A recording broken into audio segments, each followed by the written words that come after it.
Ya, assalamualaikum Ustaz. Ya, bismillahirrahmanirrahim. Assalamualaikum warahmatullahi wabarakatuh. Waalaikumsalam. Saya menganggap ini persoalan yang fenomena sosial hari ini di wilayah kacamata keagamaan itu terkhususnya untuk wilayah terkait dengan Mas Harun, halo, mohon maaf ya, agak ada terganggu dengan suara yang lain. Oke. Bisa ditulis kalau enggak? Ya. Ustaz, saya menganggap ini adalah soal yang berbahaya terkait dengan disorientasi seksual.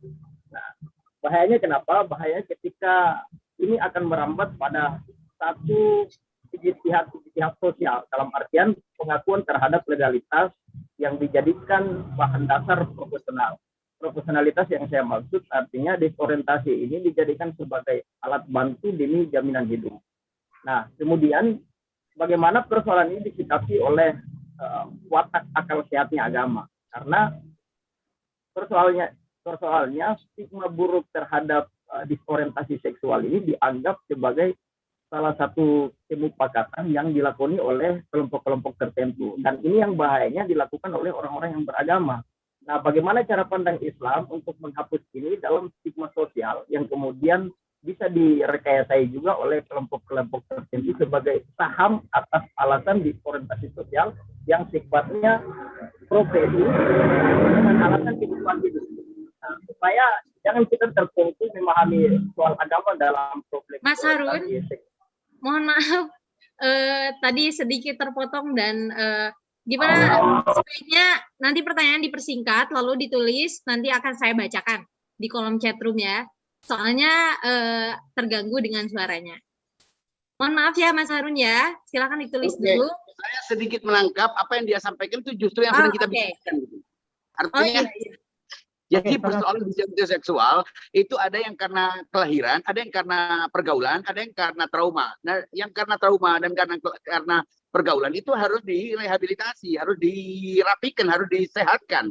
Karena bukan itu yang kita bicarakan. Yang kita bicarakan adalah sekelompok orang yang tidak mengalami disorientasi seksual. Mereka punya orientasi seksual tapi berada dalam kelamin yang dalam fisik yang tidak sama dengan orientasinya. Jadi kita tidak sedang mendukung orang yang mengalami disorientasi seksual. Sebutan disorientasi itu ketika orang tidak punya orientasi atau penyimpangan orientasi. Ini tidak menyimpang. Kebetulan dia memang suka, tapi kebetulan fisiknya berbeda dengan kesukaan yang sebetulnya itu adalah buah dari konstruksi biologisnya. Jadi konstruksi biologisnya dengan kelaminnya tidak sama atau kelaminnya berganda, itu maksud saya.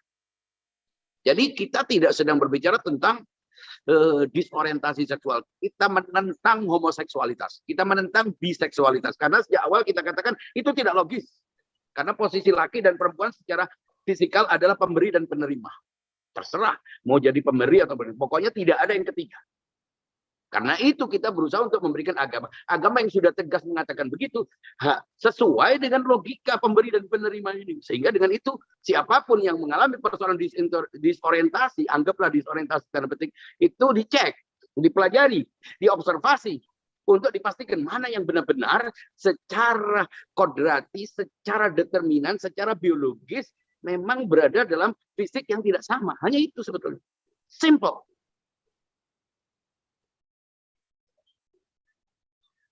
Oke, baik. Mas Ridwan, apakah terjawab? Oke, kita bisa langsung berpindah ya. Ini merupakan pertanyaan terakhir, Ustadz dan teman-teman sekalian yang akan saya bacakan dari Ikrom AKM.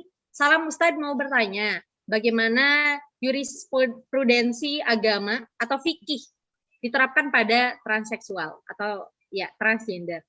Teknologi transgender terkini sudah sangat maju, hormon-hormon maskulin mampu tumbuh pada perempuan. Tapi di saat yang sama, fungsi maternal atau rahim masih berfungsi padanya. Artinya fikih ibu hamil dan wanita masih diterapkan. Apalagi pasangan sesama transgender, katanya.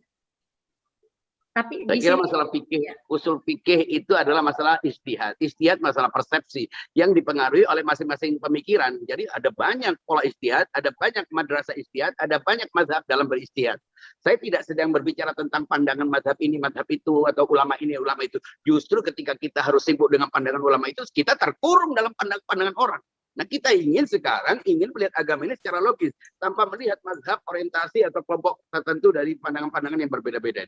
Kita lihat sekarang bahwa Al-Quran secara nyata mengatakan, Inna khalaqnakum min dzakarin wa untha. Aku ciptakan kau dari laki dan perempuan. Artinya, yaitu hanya ada laki dan perempuan. Sehingga orientasi apapun harus dikembalikan. Upaya untuk mengembalikan semuanya kepada laki dan perempuan. Tapi ketika orang yang memang mengalami persoalan-persoalan, entah karena kelahiran, entah karena trauma, entah karena pergaulan, itu tidak diberi solusi, itu justru berkembang. Dengan kita melarang mereka untuk melakukan hubungan sejenis, tapi pada saat yang sama kita juga tidak memberikan solusi yang bisa mempertegas identitas seksualnya. Ini kan berarti hanya orang meninggalkan agama. Karena agama dimunculkan dalam bentuk intimidasi, diskriminasi oleh orang-orang yang merasa itulah kebenaran. Padahal itu persepsi dia tentang agama yang benar. Ini masalahnya. Apa penafsirannya? Bagaimana pola usul fikih? Saya kira itu tidak akan pernah menjadi solusi. Mengapa? Usul fikih yang itu berbeda dengan usul fikih yang sana. Lalu apa solusinya? Kita justru semrawut ini karena macam-macam pola usul fikih dan istihad. Kita tidak sekarang ingin lepas dari itu dulu. Itu masalahnya. Bagaimana agama memberikan solusi? Itu saja. Agar agama ini tidak hanya bisa dinikmati oleh sekelompok orang, tapi untuk semua manusia. Apapun persoalan-persoalan sosialnya. Itu kira-kira. Oke. Ustadz mau langsung closing statement atau kita langsung tutup oleh Gus Ulil pada saat ini?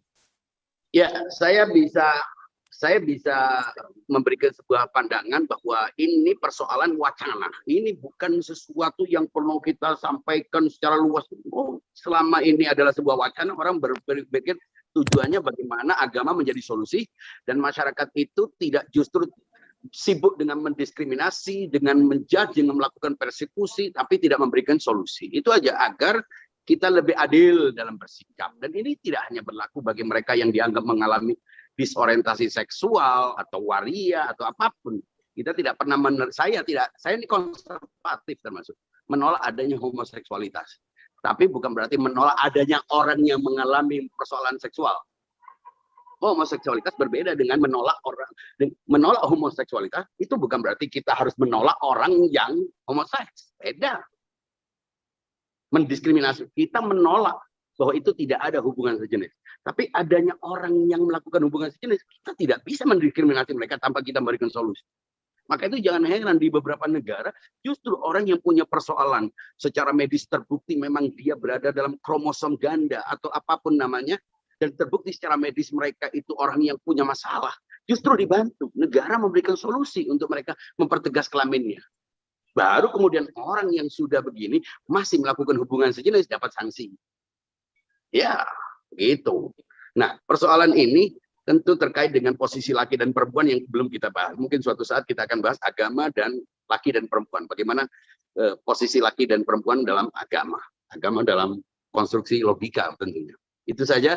Semoga cara saya menjelaskan ini bisa dipahami. Dan mohon maaf bila kurang menjangkau semua pertanyaan. Tapi saya berharap pertanyaan-pertanyaan tetap dikumpulkan oleh host, oleh moderator untuk kemudian kita suatu saat akan menjawabnya. Semoga begitu, kalau kita mampu. Mohon doa semuanya. Terima kasih. Saya kembalikan kepada Ulil dan Nafidah. Assalamualaikum.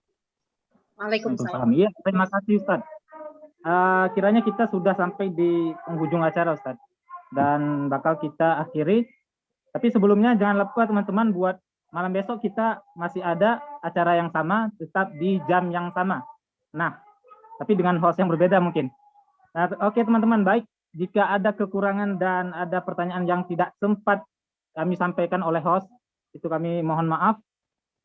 Mungkin sekian yang dapat kami sampaikan. Kami tutup. Wassalamualaikum warahmatullahi wabarakatuh.